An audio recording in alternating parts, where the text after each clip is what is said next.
Video کے نیچے subscribe کے بٹن پہ کلک کریں، بیل کے آئیکن پہ کلک کیجئے تاکہ ہر نئی ویڈیو کی نوٹیفیکیشن آپ کو مل جائے۔ ویسے تو جو دعائیں وظائف میں بتایا کرتا ہوں اس کی عمومی اجازت ہوتی ہے، اسپیسیفک کسی ایک کو اجازت دینا ضروری نہیں، کسی ایک کو دے بھی دی تو آپ جو جتنے بھی لوگ سنتے ہیں تو میری طرف سے سب کو دلی اجازت ہوتی ہے، وہ میرے جو وظائف کر سکتے ہیں، اگر وہ سیم ان کا مسئلہ ہے تو بالکل کر سکتے ہیں۔ اچھا، بس اوقات لوگ کہتے ہیں دن ہو گیا ہمیں تو پتہ ہی نہیں چلا، وہ آپ کو نہیں پتہ چلا لیکن تبدیلی اپنا کام کر رہی ہے، کیونکہ بس اوقات انسان کی روح کے اوپر کثافت ہوتی ہے، گندگی ہوتی ہے تو کثافت صاف لگنے میں ٹائم لگ جاتا ہے۔ جیسے میلے کپڑے پہ خوشبو چھڑکیں تو ویسی خوشبو نہیں پھوٹتی جیسے جو اجلے دھلے پہ ہوتی ہے۔ اس کا مطلب اللہ پہلے روح کو اجلا دھلا کرتے ہیں اس نام کی برکت سے، اب جب وہ مزکہ ہو جاتی اب یہ نام جو ہے وہ اپنی خوشبو کو ظاہر کرتا ہے۔ تو اس لیے ناظرین اس میں بھی پریشان نہ ہوا کریں کہ یہ ہو گیا ابھی تو کچھ بھی نہیں ہوا، نہیں وہ ہو رہا ہے، کیونکہ اللہ کا نام ہے وہ اثر کیسے نہ کرے۔ اب شہد کا لفظ بولے تو منہ میٹھا ہو جاتا ہے، لیمو بولے تو منہ میں پانی آ جاتا ہے، تو یہ دنیا کی معمولی چیزیں اب اتنا اثر رکھتی ہیں کہ نام لو تو منہ میں پانی آئے، تو اللہ کا نام اثر نہیں کر رہا ہے۔ ہماری روح کا جو تعلق اللہ سے اس میں کمی ہے، اصل میں وہ اس کی صفائی ہو رہی ہے۔ وہ جب شفاف آئینہ ہو جائے گا اب چہرہ آپ کو صاف نظر آئے گا، گویا کہ اب اس کی تاثیر ظاہر ہوگی۔ الحمدللہ وحدہ والصلاۃ والسلام علی من لا نبی بعدہ، اما بعد۔ آج ہم بات کریں گے اللہ تبارک و تعالیٰ کے اسماء الحسنی میں سے 46ویں نمبر پر، 46، اور یہ نام ہے الواسع۔ الواسع، الواسع معنی کشادگی اور وسعت والا۔ تو یہ نام قرآن کریم میں 9 مرتبہ مختلف مقامات پر اللہ تبارک و تعالیٰ نے دہرایا ہے، اور اس کے جو عدد کبیر ہیں وہ 137 ہیں، 137، اور اس کا جو مفرد عدد 2 ہے۔ تو یہ بڑا عجیب و غریب نام ہے، کیونکہ ظاہر ہے کہ ساری وسعتیں، کشادگی جو ہے وہ اللہ تبارک و تعالیٰ کی ذات سے آتی ہے، اور جو ہے واسع اس ذات کو کہتے ہیں کہ جس کا غنا ساری مخلوق کے احتیاج کے لیے کافی ہو جائے، ان پوری کائنات کی مخلوقات کی محتاجیاں اس کے غنا سے پوری ہو جاتی ہیں۔ وہ اتنا غنی اور اتنا وسعت والا ہے کہ اس کی وسعتیں جو ہے ساری کائنات کی تنگیوں کے لیے کافی ہو جاتی ہے۔ تو ظاہر ہے کہ اللہ تبارک و تعالیٰ کی ذات ہی ہے کہ جو ہے وہ صحراؤں کے ذرے سے لے کے آسمان کی وسعت تک جو ہے سب کو لے کے چلتا ہے، اور یہ وجہ ہے کہ جتنی بھی رزق کی کشادگی ہے وہ بھی اللہ تبارک و تعالیٰ کی طرف سے آتی ہے، اور مخلوقات کا جو رزق بڑھتا ہے وہ بھی اللہ تبارک و تعالیٰ کی وسعت و کشادگی کی وجہ سے ہی کفایت کرتا ہے۔ ورنہ خود مخلوق اگر چاہے کہ میں کسی کو 2 وقت کی روٹی دے سکوں تو یہ پاسبل نہیں ہے۔ اس پر جو مجھے واقعہ یاد آیا حضرت سلیمان علیہ الصلوۃ والسلام کا، حضرت سلیمان علیہ الصلوۃ والسلام جو ہے ان کو ایسی بادشاہت اللہ نے عطا کی تھی کہ قیامت تک اب ایسی بادشاہ کسی کو ملنی نہیں، نہ پہلے کسی کو ملی نہ بعد میں کسی کو ملنی ایسی بادشاہ، کیونکہ چرین پرند درند ہر چیز کے اوپر ان کی بادشاہت، یہاں تک کہ آسمان کی فضائیں ہوائیں ان کی تابع تھیں۔ ایک مرتبہ انہوں نے اللہ تبارک و تعالیٰ سے اظہار کیا کہ رب ذوالجلال، آپ نے ساری مخلوقات پہ مجھے جو ہے یہ بادشاہت دے رکھی ہے، تو میرا دل چاہتا ہے کہ ساری کائنات کی مخلوقات کی میں دعوت کروں، اچھا، تو مجھے یہ اجازت دیجیے۔ تو اللہ تبارک و تعالیٰ فرمایا کہ یہ ممکن نہیں ہے، تم نہیں کر سکتے۔ کہا نہیں، بس ایک ہی مرتبہ میں دعوت کرنا چاہتا ہوں، اجازت دے دیں۔ تو اجازت نہیں ہوئی، پھر دوسرے وقت میں پھر درخواست کی، تو 3 مرتبہ درخواست کی، تو اللہ تبارک و تعالیٰ نے فرمایا کہ ٹھیک ہے، تو کیا ترتیب ہوگی؟ کہا کہ 1 ہفتہ دے دیں مجھے، صرف میں تیاری باندھ لوں، کھانے وانے تیار کروا لوں، تو پھر میں دعوت دوں گا، سب کو بلاؤں گا کھانے پہ۔ کہ ٹھیک ہے، 1 ہفتہ مل گیا۔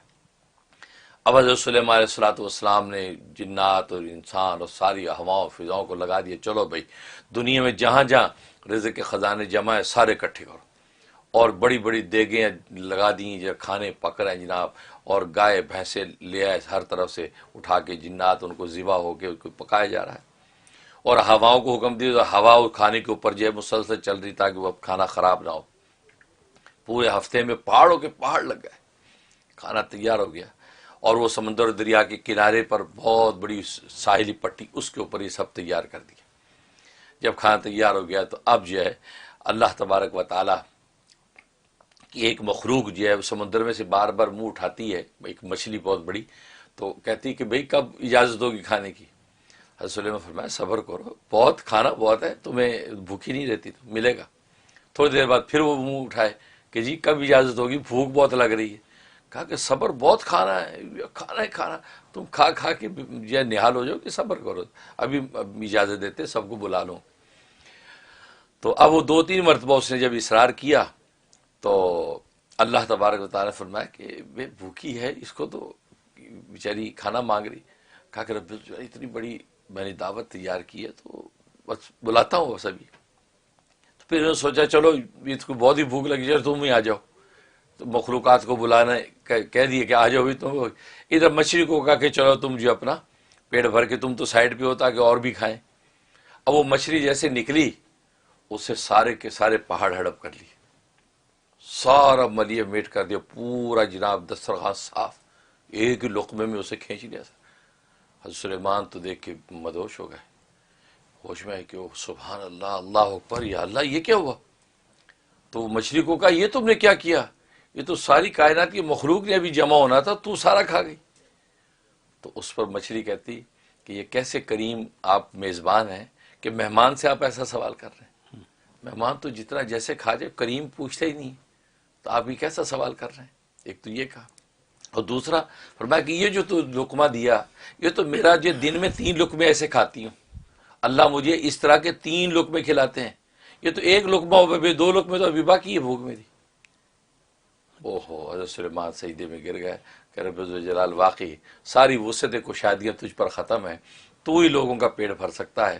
میں ایک مچھلی کے 3 لقموں میں سے 1 لقمہ پورا نہیں کر پایا اور وہ ابھی بھی بھوکی ہے، اور باقی مخلوقات کو تو ابھی نمبر نہیں آیا. تو یا اللہ واقعی ساری وسعت تو واسع المغفرہ ہے. تو حقیقت ہے تو وسعت ساری اللہ کے پاس ہے.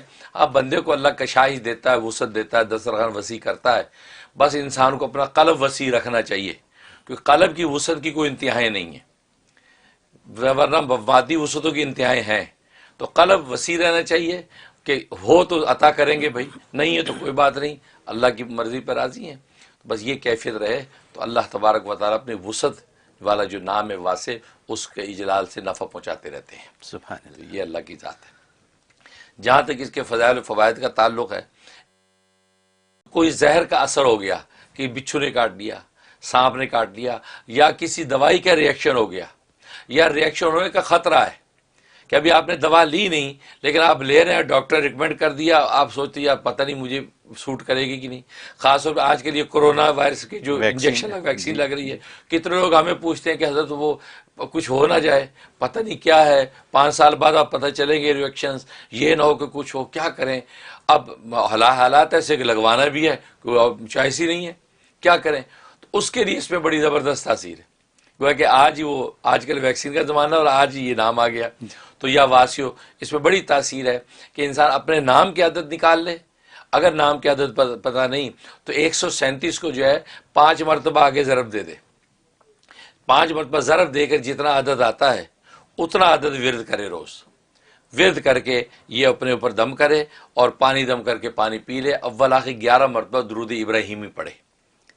جب اس کی اپائنٹمنٹ آ جائے کہ ٹھیک ہے جی 1 ہفتے بعد اپائنٹمنٹ ہے، اب یہ آج سے اس نے پڑھنا شروع کر دیا اور ہفتہ تک پڑھتا رہا، اس کے بعد جا کے ویکسین لگوائیں. انشاءاللہ اللہ کی رحمت سے کوئی ریئیکشن نہیں ہوگا. اگر خدا نہ خاص ایسے اندیشے ہیں تو اللہ آپ کو محفوظ رکھیں گے اور آپ ہر طرح قوی اور توانا رہیں گے. سبحان اللہ. یہ اس میں زبردست تاثیر ہے. بات کی آج کی دنیا کی ویکسین کی، یہ بھی ایک ایشو ہے، اور بہت سے لوگ ایسے ہیں جن کو ہم ملیں وہ کہتے ہیں کہ جی ہمیں نہیں لگوانی، پتہ نہیں کیا ہو جائے گا، پتہ نہیں. اور ہر جگہ یہی سلسلہ چل رہا ہے. پاکستان میں بھی بہت یہ سلسلہ چل رہا ہے کہ لگوائیں یا نہ لگوائیں. اور امریکہ میں بھی ایک طرف کی جو یہاں کی جو عادی قوم ہے وہ تو کہتی ہے لگوانی نہیں ہے بالکل.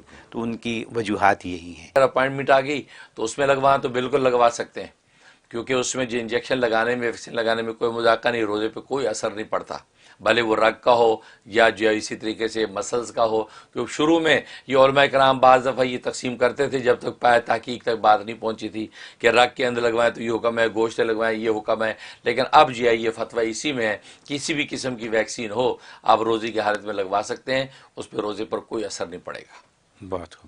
بہت قیمتی سوال تھا ہمارا، اچھا آپ کا جواب آ گیا، بہت شکریہ. دنیا کے مسائل ہیں، ہم لوگوں کے مسائل ہیں یہ، اور لوگوں کو گھر بیٹھے اپنے لیونگ روم میں، اپنے بیڈ روم میں، ٹی وی کے اوپر، فون کے اوپر یہ مسائل کا حل یوں مل جاتا ہے. اور ماشاءاللہ اللہ آپ کو کیا کہہ سکتا ہوں، زندگی دے اور صحت دے اور تندرستی دے اور ایسے ہی رکھے ہمیشہ.